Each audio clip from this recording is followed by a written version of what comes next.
So guys, first things first, if you made it this far, thank you for downloading my free S-Log3 Rec.709 pack, and I would like to thank you personally for your support for downloading this product, and I hope it's gonna help you in your filmmaking journey. So first, after you have downloaded this file, all you have to do is uncompress it, and then inside of the file you'll see two folders. One is LUTs and one is PowerGrade. So if you're a Premiere Pro or Final Cut Pro user where you just drag and drop the LUTs, then these files are for you. So I have 4 files in here. The first is the color pop of Rec.709, and then desaturate, and also a neutral A and a neutral B. I'm gonna explain these 4 LUTs to you and show you the example one by one in DaVinci Resolve. First, let me copy these LUTs in my DaVinci Resolve folder.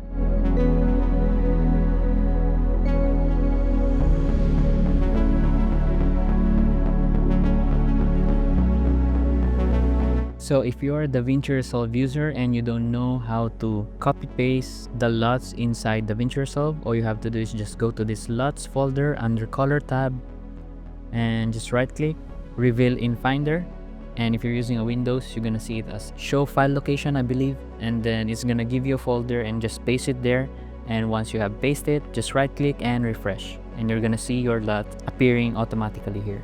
So here are the 4 LUTs that I have created, which is from S-Log3 to Rec.709. First is the color pop. So this version is Rec.709 neutral colors. However, I have added a saturated look. The next is desaturate, which is the complete opposite of the first LUT, and I'm pretty sure some of you guys are fan of a desaturated look, and I'm one of them. Especially if I want the clips to look like cinematic, I want them as desaturated as possible. Next is neutral A.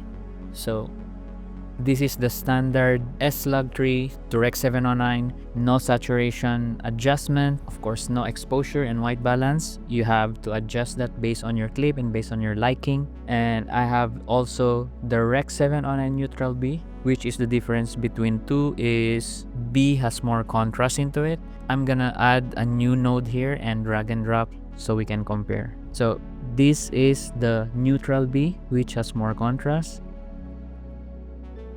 and this is the neutral A, which is more bright than the neutral B. And that's pretty much about the LUTs, guys. And if you are using a Premiere Pro or Final Cut Pro, again, I'm not using a Final Cut Pro, so if you're unfamiliar how to use the LUTs, just go through YouTube.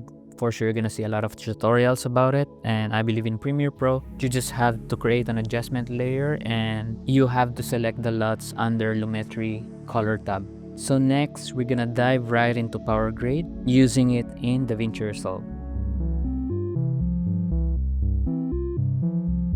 So inside that file, you'll see a PowerGrade folder. First things first, go to your DaVinci Resolve, head over to Color tab, click on this Gallery tab on the top left in here, and then right click and add PowerGrade album.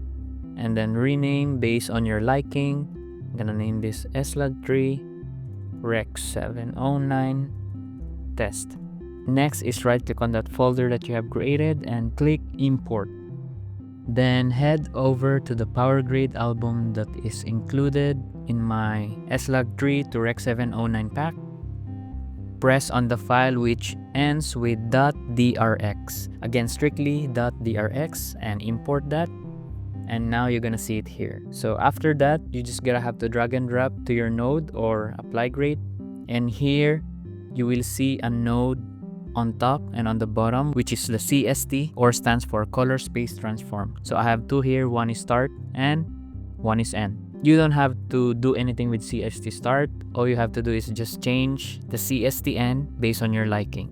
So here you have 2 choices. Either you choose Rec.709A or the Rec.709.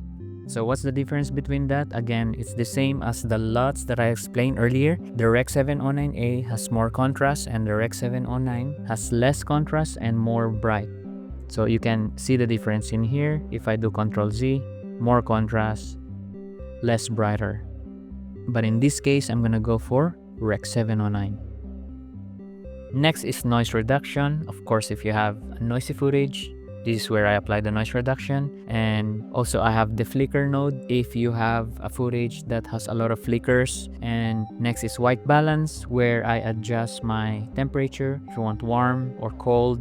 But in this case, it's properly balanced, so I don't have to do anything. And also your exposure. This is where I tweak my exposure. You can tweak it based on how you tweak your exposure. But in my case, I just go to color wheels, then head over to the color bars, and then I just adjust this white stuff in here. Next is curves. This is where I desaturate the clips. So if you have enabled that, which I already adjusted, you can see that I have adjusted the curves, lumetri versus saturation here. And what does it do? It desaturated the clip. So if I'm gonna push this lower, you're gonna get a super desaturated clips. For me, that's the sweet spot. So if you're not a fan of desaturated clip, just disable this node. Next is the HSV boost. This is where I increase the saturation of my footage if I'm not satisfied with the colors. How I adjust this is I just go to the color wheel and then the main color wheel.